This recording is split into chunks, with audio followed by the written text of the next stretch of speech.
আল্লাহ বলেন, তোমরা যদি জালেমদের কৃষ্টি কালচারের প্রতি ঝুঁকে পড়ো তাহলে আগুন তোমাদেরকে স্পর্শ করবে। ওয়ামা লাকুম মিন দুনিল্লাহি মিন আউলিয়া সুম্মা লা তুনসারুন। তখন আল্লাহ ছাড়া তোমাদের কোনো অভিভাবক থাকবে না, বন্ধু থাকবে না, সাহায্যকারী থাকবে না, আর তখন তোমাদেরকে সাহায্য করা হবে না। আল্লাহ আমাদেরকে জালেমদের প্রতি অনুরক্ত হতে, ঝুঁকে পড়তে নিষেধ করলেন। হাদিসের মধ্যে রাসূলুল্লাহ সাল্লাল্লাহু আলাইহি সাল্লাম ইরশাদ করেন, ক্বালা রাসূলুল্লাহ সাল্লাল্লাহু আলাইহি ওয়াসাল্লাম, মান তাশাব্বাহা বিকওমিন ফাহুয়া মিনহুম। কোন সম্প্রদায়, কোন ব্যক্তি, কোন মানুষ, কোন জাতি যদি অন্য কোন সম্প্রদায়ের সাদৃশ্যতা অবলম্বন করে, সে ব্যক্তি, সে মানুষ, সে জাতি তাদেরই অন্তর্ভুক্ত হয়ে যায়। নাউজুবিল্লাহ। আমরা মুসলমান, ইসলাম ধর্ম পালন করি। ইসলামের আদর্শ, ইসলামের সভ্যতা, ইসলামের সংস্কৃতি বাদ দিয়ে আমরা যদি বিজাতীয় সংস্কৃতির অনুসরণ করি, হাদিসের ভাষা অনুযায়ী আমরাও তাদের অন্তর্ভুক্ত হয়ে যাব। আল্লাহ আমাদেরকে ইসলাম ধর্মেই যেন থাকতে পারি, আল্লাহ তৌফিক দান করেন। সহিহ বুখারীর বর্ণনা 3456 নম্বর হাদিস। এই হাদিসের মধ্যে রাসূলুল্লাহ সাল্লাল্লাহু আলাইহি সাল্লাম ইরশাদ করেন, ক্বালা রাসূলুল্লাহ সাল্লাল্লাহু আলাইহি ওয়াসাল্লাম, রাসূলুল্লাহ সাল্লাল্লাহু আলাইহি ওয়াসাল্লাম বলেন, লাতাত্তাবিউন্না সুনানা মান ক্বাবলাকুম। অচিরে এমন একটা সময় আসবে, তোমরা তোমাদের পূর্ববর্তী যারা আছে তাদের কৃষ্টি কালচার তোমরা অনুসরণ করবা, তাদের অসভ্যতা, তাদের আদর্শ তোমরা গ্রহণ করবা। অচিরে এমন একটা সময় আসবে, তোমরা তোমাদের পূর্ববর্তী জাতি যারা, তাদের অপসংস্কৃতি তোমরা গ্রহণ করবে। রাসূলুল্লাহ সাল্লাল্লাহু আলাইহি সাল্লাম বলেন, শিবরান বিশিবরিন ওয়া জিরাআম বিজিরা। বিগতে বিগতে, গজে গজে, মানে তারা যদি এক বিগত খারাপ কাজ করে, তোমরাও একদম পরিপূর্ণ এক বিগতই খারাপ কাজ করবা। পরিপূর্ণ অনুসরণ যারে বলা হয়। রাসূল বলেন, এমন একটা সময় আসবে যে তোমরা অন্যদের অসভ্যতা এমনভাবে গ্রহণ করবে যে বিগতে বিগতে, এক বিগত তো তোমরাও এক বিগত, গজে গজে গ্রহণ করবা, মানে একটু ছাড় দিবা না। যেমন ছেঁড়া প্যান্ট শার্ট কারা পরে আমাদের সমাজে, আমরা বলি তারা গরিব, ঠিক না? কিন্তু বর্তমান সমাজে এমন এমন মানুষরাও ছেঁড়া প্যান্ট পরতেছে, যারা প্যান্ট, ওই ছেঁড়া প্যান্ট তারা পরার কারণে এটা এখন আমাদের জন্য আদর্শ হয়ে গেছে। ছেঁড়া প্যান্ট আদর্শ কিভাবে হয়, এটা আমারে যদি পাগল বানায়ও বুঝান তাও মনে বুঝবো না, এটা কিভাবে আদর্শ হয়। ছেঁড়া প্যান্ট হয়তো টাকার অভাবে কেউ ছেঁড়া প্যান্ট পরবে, অথবা অন্য কোনো কারণে যে হয়তো টাকার অভাবে ছেঁড়া প্যান্ট পরবে, অথবা কারো মাথায় যদি সমস্যা থাকে যে পাগল, এই পাগল পরবে ছেঁড়া প্যান্ট। কিন্তু রাসূল বলছে, বিজাতীয় অনুসরণ তোমরা এমন ভাবে করবা, বিগতে বিগরা ছেঁড়া প্যান্ট পরবে তা আপনিও পড়তে হবে। এখন এটা মার্কেটেও উঠছে, বেচতে হবে, মার্কেটেও ধুমধাম বেচা চলছে। এই কথা বলার পর নবীজি বলেন, হাত্তা লাউ সালাকু হুজরা দাব্বিন লাসালাকতুমু। তারা যদি গুই সাপের গর্তেও ঢুকে, তোমরাও গুই সাপের গর্তে ঢুকবা। তারা যদি গুই সাপের গর্তে ঢুকে, তোমরাও গুই সাপের গর্তে ঢুকবা। কেন? কারণ তাদের অনুসরণ তোমাদের এত ভালো লাগবে, এরা সাপের গর্তে ঢুকলে তোমরাও ঢুকবা। অচিরে এমন একটা সময় আসবে। এটা কি আসবে না চলে আসছে? রাসূলুল্লাহ সাল্লাল্লাহু আলাইহি সাল্লাম এই কথা বলার পর, কুলনা ইয়া রাসূলুল্লাহ আল-ইয়াহুদা ওয়ান নাসারা। সাহাবারা বললেন, ইয়া রাসূলুল্লাহ, আপনি যে বললেন এমন একটা সময় আসবে যেই সময়ে মানুষ এমন এমন অনুসরণ করবে, এটা কি ইহুদি খ্রিস্টানদের কথা বলতেছেন? তো নবীজি জবাব দিলেন, ফামান, তাহলে আর কার কথা? আমি তো তাদের কথাই বলতেছি। এর মানে ইহুদি খ্রিস্টানরা এমন ভাবে প্রভাব বিস্তার করবে, এরা যদি গুই সাপের গর্তেও ঢুকে, একদল মুসলমান এদের সাথে গুই সাপের গর্তে ঢুকতেও রাজি হবে। এটা হলো অন্ধ অনুসরণ, অন্ধ অনুকরণ যাকে বলা হয়। তো আল্লাহ আমাদের সকলকে যে কোনো অপসংস্কৃতি মুসলমানরা যেন আমরা গ্রহণ না করি, যে কোনো অপসংস্কৃতি গ্রহণ করা থেকে আল্লাহ আমাদেরকে হেফাজত করেন। এক তো গরম, আবার এই গরম দিয়ে যদি আমরা কোনো অপসংস্কৃতি গ্রহণ করি, এটা কি ভালো না আরো খারাপ? তিনটা গরম আমাদেরকে জাহান্নামের কথা স্মরণ করায়। বলেন তিনটা গরম, বলেন তিনটা গরম জাহান্নামের গরমের কথা স্মরণ করায়। বলেন এক নাম্বার গ্রীষ্মকালীন গরম, বলেন গ্রীষ্মকালীন, এই যে এখন গ্রীষ্মকাল না, এই গরম। দুই নাম্বার জ্বরের গরম, কিসের গরম? জ্বর ওঠে না আমাদের, এই জ্বরের গরম। তিন নাম্বার আগুন, আগুন দিয়ে রান্না করি না, আগুন। তাহলে এক নাম্বার গ্রীষ্মকালের গরম, এটা আগে শুনি আমরা।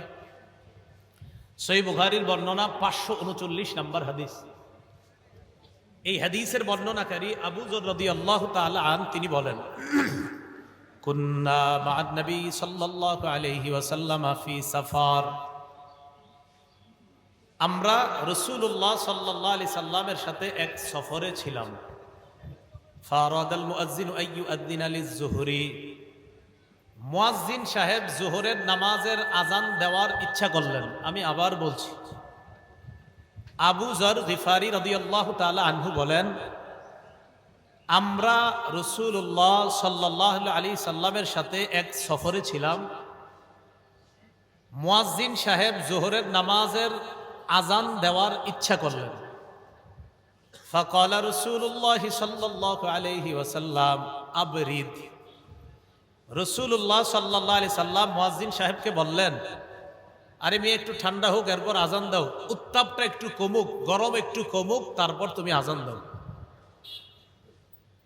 এই কথা বলার পর মুয়াজ্জিন সাহেব অপেক্ষা করতেছেন।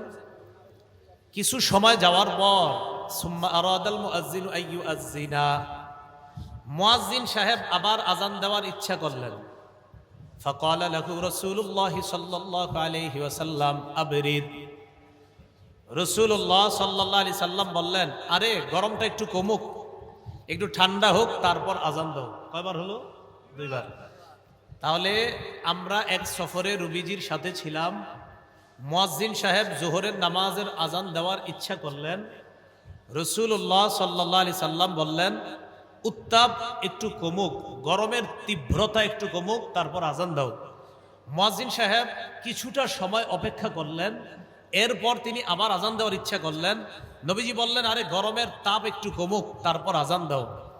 এইভাবে বলার পর সাহাবারা বলেন, এক পর্যায়ে এমন হলো, হাত্তা রাআইনা ফাইআত তালুল, আমরা দেখলাম আমাদের আশেপাশের যে টিলাগুলা, ওই টিলার ছায়া আমরা দেখতে পাইলাম। তার মানে গরমের তাপ এখন কমছে। তখন মুয়াজ্জিন আজান দিলেন, এরপর আমরা যোহরের নামাজ পড়লাম। এখন এই হাদিস কেন বললাম? এবার নবীজি কি বলে দেখেন। রাসূলুল্লাহ সাল্লাল্লাহু আলাইহি সাল্লাম বলেন, সাহাবাদেরকে লক্ষ্য করে বললেন, শোনো তোমরা, ইন্না শিদ্দাতাল হাররি মিন ফাইহি জাহান্নাম, গরমের তীব্রতা এটা জাহান্নামের উত্তাপের অংশ। বলেন সবাই, গরমের তীব্রতা, বলেন জাহান্নামের উত্তাপের অংশ। তাহলে আমরা বর্তমানে যে গরমে আছি, এটা কিসের অংশ বলেন? তাহলে এই গরমটা আমাদেরকে কোন আগুনকে স্মরণ করায় দেয়? জাহান্নাম। এই তো মাশাআল্লাহ। তো রাসূলুল্লাহ সাল্লাল্লাহু আলাইহি সাল্লাম বললেন, ইন্না শিদ্দাতাল হাররি, গরমের তীব্রতা এটা মিন ফাইহি জাহান্নাম, জাহান্নামের উত্তাপের অংশ। ফাইদা ইশতাদ্দাল হাররু ফাবরিদুহা বিসসালাহ। নবীজি বলেন, যখন গরম প্রখর হবে, গরম যখন তীব্র হয়, তখন তোমরা নামাজটা একটু ঠান্ডা করে পড়বা। এর মানে গরমের তীব্রতা কমলে তোমরা নামাজ আদায় করবা। এই হাদিস থেকে আমরা শিখলাম যে গরমের তীব্রতা এটা জাহান্নামের উত্তাপের অংশ। অতএব গরমকালে চরম পর্যায়ের গরম হওয়াটা আমাদেরকে জাহান্নামের আগুনের কথা স্মরণ করায় দেয়। আল্লাহ এই রৌদ্রের মধ্যে আমরা আপনার কাছে পানাহ চাই, আপনি আমাদেরকে কবর এবং জাহান্নামের গরম থেকে হেফাজত করুন। সহিহ বুখারীর 536 নম্বর হাদিস। এই হাদিসের বর্ণনাকারী আবু হুরায়রা রাদিয়াল্লাহু তাআলা আন, তিনি বলেন, قال رسول الله صلى الله عليه وسلم إذا اشتد الحر فأبردوها بالصلاة فإن شدة الحر من فيح جهنم اشتكت النار إلى ربها فقالت أكل بعضي بعضا فأذن لها بنفسين نفس في الشتاء ونفس في الصيف। রাসূলুল্লাহ সাল্লাল্লাহু আলাইহি সাল্লাম বলেন, গরম যখন তীব্র আকার ধারণ করবে তখন তোমরা নামাজ ঠান্ডা করে পড়বা, কেননা গরমের তীব্রতা জাহান্নামের উত্তাপের অংশ। জাহান্নাম আল্লাহর কাছে অভিযোগ করে বলছে, আল্লাহ আকালা বাদি বাদ, আল্লাহ আমার এক অংশ আরেক অংশরে খেয়ে ফেললো, গরমে এক অংশ আরেক অংশরে খেয়ে ফেললো। জাহান্নামে কেমন গরম চিন্তা করেন, জাহান্নাম আল্লাহরে অভিযোগ করে বলতেছে, আল্লাহ আমার এক অংশ আরেক অংশকে খেয়ে ফেলছে। মুসলমান একটু চিন্তার বিষয়, গরম গরমের ব্যাপারে অভিযোগ করে, গরম গরমের ব্যাপারে অভিযোগ। জাহান্নাম অভিযোগ করে বলতেছে, আল্লাহ আমার এক অংশ আরেক অংশরে খেয়ে ফেলছে। ফাআদিনা লাহা বিনাফাসাইন, আল্লাহ জাহান্নামকে দুইটা নিঃশ্বাস ছাড়তে বললেন। কয়টা নিঃশ্বাস? নাফাসিন ফিস শীতা ওয়া নাফাসিন ফিস সাইফ, একটা নিঃশ্বাস শীতকালে, আরেকটা নিঃশ্বাস গরমকালে ছাড়তে বললেন। গরমকালে জাহান্নাম নিঃশ্বাস ছাড়ে, শীতকালে নিঃশ্বাস ছাড়ে। এজন্য শীতকালে যখন প্রচন্ড শীত হয় তো বুঝতে হবে যে জাহান্নাম নিঃশ্বাস ছেড়েছে ঠান্ডা, আর যখন প্রচন্ড গরম হয় তো বুঝতে হবে জাহান্নাম প্রচন্ড গরম নিঃশ্বাস ছেড়েছে। রাসূল বলেন, ফাহুয়া আশাদ্দু মা তাজিদুনা মিনাল হাদ্দি ওয়া আশাদ্দু মা তাজিদুনা মিনাজ জামহারির। এই শীতের কারণেই শীতকালে তোমরা প্রচন্ড শীত অনুভব করো, আর এই প্রচন্ড গরম নিঃশ্বাসের কারণে গরমকালে তোমরা গরম অনুভব করো। তাহলে বলেন তো, গরমের এই উত্তাপ, এটা কিসের নিঃশ্বাস? বলেন জাহান্নামের। শীতকালে প্রচন্ড শীত, এটাও কিসের নিঃশ্বাস? যদিও মুহাদ্দিসিনে কেরামের এই হাদিস নিয়ে ব্যাখ্যা, কেউ হাদিসের সরাসরি অর্থ গ্রহণ করেন, কেউ রূপক অর্থ গ্রহণ করেন। যাই হোক, তাহলে বলেন তো, জাহান্নামের গরম আর দুনিয়ার গরম, দুনিয়ার বর্তমান প্রচন্ড গরম আমাদেরকে কোন গরমের কথা স্মরণ করায় দেয়? জান আল্লাহ আমাদেরকে জাহান্নামের গরম থেকে বাঁচার তৌফিক দান করেন। আমরা সিজদা দেই জায়নামাজে, কাপড়ের উপরে দেই কিনা? কার্পেটের উপরে, কাপড়ের উপরে, জায়নামাজের উপরেও সিজদা দিই আমরা। সহিহ বুখারীর বর্ণনা 542 নম্বর হাদিস। এই হাদিসের বর্ণনাকারী আনাস ইবনু মালিক রাদিয়াল্লাহু তাআলা, তিনি বলেন, কুন্না ইদা সাল্লাইনা খালফা রাসূলিল্লাহি সাল্লাল্লাহু আলাইহি ওয়াসাল্লাম বিযহাইরি ফাসাজাদনা আলা সিয়াবিনা ইত্তিকা আল হার। আনাস রাদিয়াল্লাহু তাআলা আনহু বলেন, আমরা যখন রাসূলুল্লাহ সাল্লাল্লাহু আলাইহি সাল্লামের পিছনে গরমকালে যখন সালাত আদায় করতাম, তখন আমরা গরম থেকে বাঁচার জন্য কাপড়ের উপর সিজদা করতাম। সুবহানাল্লাহ। এই জন্য তো জায়নামাজে সিজদা করা যায়, কার্পেটে সিজদা করা যায়। এই হাদিস দলিল, কার্পেটে জায়নামাজে সিজদা দেওয়া যায়, আপনার মাটির উপরে কিছু বিছিয়ে নামাজ পড়া জায়েজ আছে। এই যে সাহাবারা বলেন, গরম থেকে বাঁচার জন্য আমরা কাপড়ের উপর সিজদা করতাম। তাহলে গেল আমাদের প্রথম শিরোনামে। আবার আসেন, কয় গরম আমাদেরকে জাহান্নামের গরমের কথা স্মরণ করায়? 1 নাম্বার গ্রীষ্মকালীন গরম, মানে এই যে বর্তমান যে আপনার গরমকালের যে গরম, এটা জাহান্নামের গরমকে স্মরণ করায়। 2 জ্বরের গরম। সহিহ বুখারীর বর্ণনা 3263 নম্বর হাদিস। এই হাদিসের বর্ণনাকারী আম্মা জান আয়েশা সিদ্দিকা রাদিয়াল্লাহু তাআলা আনহা, তিনি বলেন, قال رسول الله صلى الله عليه وسلم الحمى من فيح جهنم فابردوها بالماء। রাসূলুল্লাহ সাল্লাল্লাহু আলাইহি সাল্লাম বলেন, জ্বর এটা জাহান্নামের উত্তাপের অংশ। জ্বর এটা জাহান্নামের উত্তাপের অংশ। বলেন সবাই, জ্বর। বলেন, জ্বরের যে তাপ, জ্বরের যে গরম, এটা কোন উত্তাপের অংশ? ফাবরিদুহা বিল মা।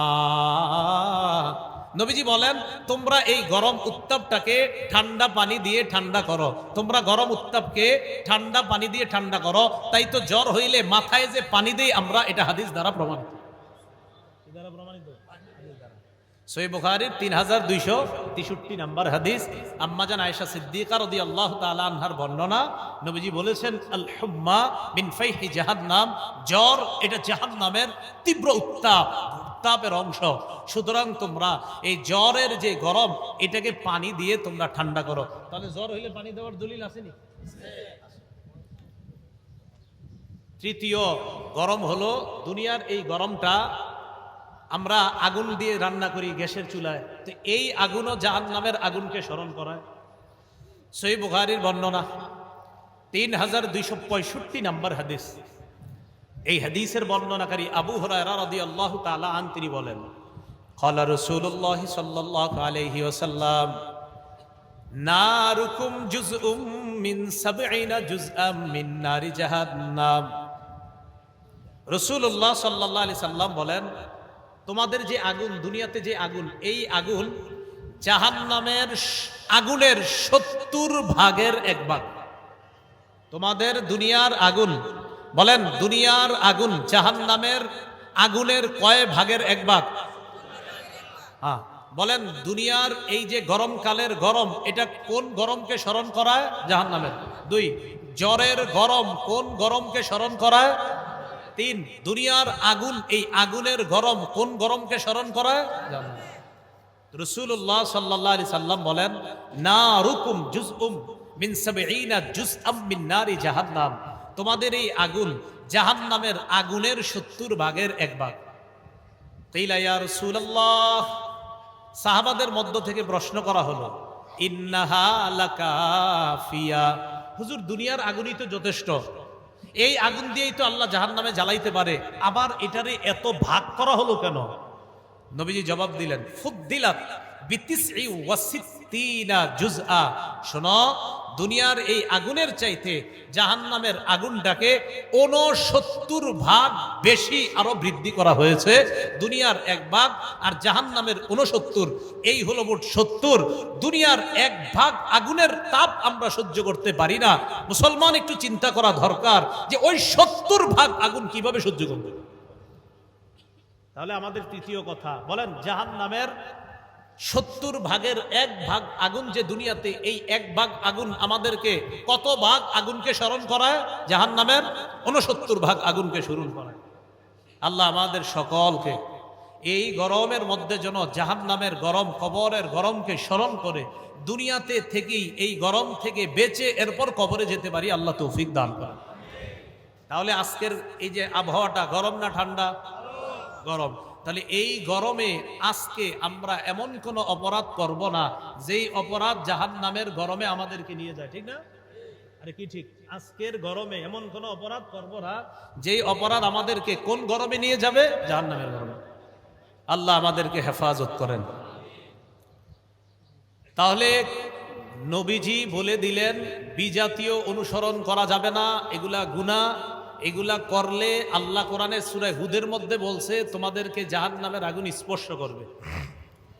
গুনাহের কয়েকটা ক্ষতি আমরা মনে রাখব। গুনাহের 1 নাম্বার ক্ষতি,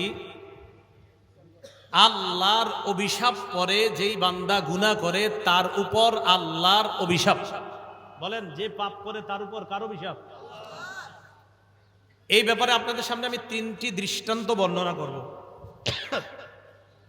1 নাম্বার, মুসলিম শরীফের হাদিস 1978 নম্বর হাদিস। এই হাদিসের মধ্যে আসছে, ক্বালা রাসূলুল্লাহ সাল্লাল্লাহু আলাইহি ওয়াসাল্লাম লাআনাল্লাহু মান লাআনা ওয়ালিদা। রাসূলুল্লাহ সাল্লাল্লাহু আলাইহি সাল্লাম বলেন, ওই ব্যক্তির উপর অভিশাপ যে তার মা বাবারে অভিশাপ দেয়। ওই ব্যক্তির উপর আল্লাহর অভিশাপ যে তার মা বাপকে অভিশাপ দেয়। তো মা বাপকে অভিশাপ দেওয়া এটা নেকির কাজ না গুনাহের কাজ?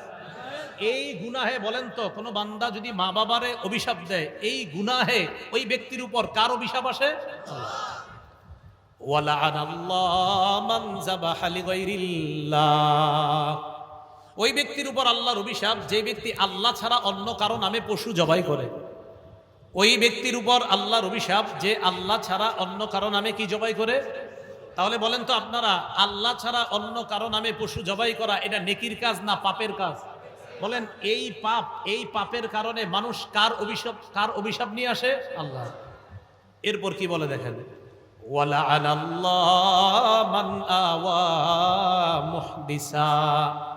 ওই ব্যক্তির উপর আল্লাহর অভিশাপ যে কোনো বেদাতিকে আশ্রয় দেয়, যে কোনো বেদাতিকে, মাশাআল্লাহ বেদাতিকে আপনি খুব খাতির করেন, যত্র করেন, এই বেদাতিকে যে আশ্রয় দেয় তার উপর আল্লাহর অভিশাপ। ওই ব্যক্তির উপর আল্লাহর অভিশাপ যে ব্যক্তি আরেকজনের বাড়ির নিশানা পরিবর্তন করে এটা নিজের বানায় আলাদা। আমার আর ওনার বাড়ি পাশাপাশি, এতটুকু দাম, সবাই দেখান, এতটুকু জমিন ওনার, আমি কি করছি, এতটুকু জমিন ওনার, আমি ওনার এই জায়গার নিশানাটা উঠাইয়া এখানে লাগাইয়া দিছি, মানে এতটুকু জমিন আমি মাইরা দিলাম, লাগায়া এখানে লাগাইয়া দিলাম, ক্রয় সূত্রে এই জমির মালিক অমুকে, আমরা ওখানে বাংলাটা কেটে লাগিয়ে দিব, জুলুম সূত্রে এই জমির মালিক অমুকে। ঠিক আছে না? ক্রয় সূত্র না জুলুম সূত্র? জুলুম সূত্র। রাসূলুল্লাহ সাল্লাল্লাহু আলাইহি সাল্লাম বলেন, লানাল্লাহ, ওই ব্যক্তির উপর আল্লাহর অভিশাপ, মান গায়্যারা মানারাল আরদ, যে ব্যক্তি কারো জমিনের নিশানা সীমানাই পরিবর্তন করে অন্যের জমিনকে নিজের করে নেয়, তার উপর আল্লাহর অভিশাপ। আল্লাহ অভিশপ্ত হওয়ার যে পাপ, এই পাপ থেকে আমাদেরকে হেফাজত করেন।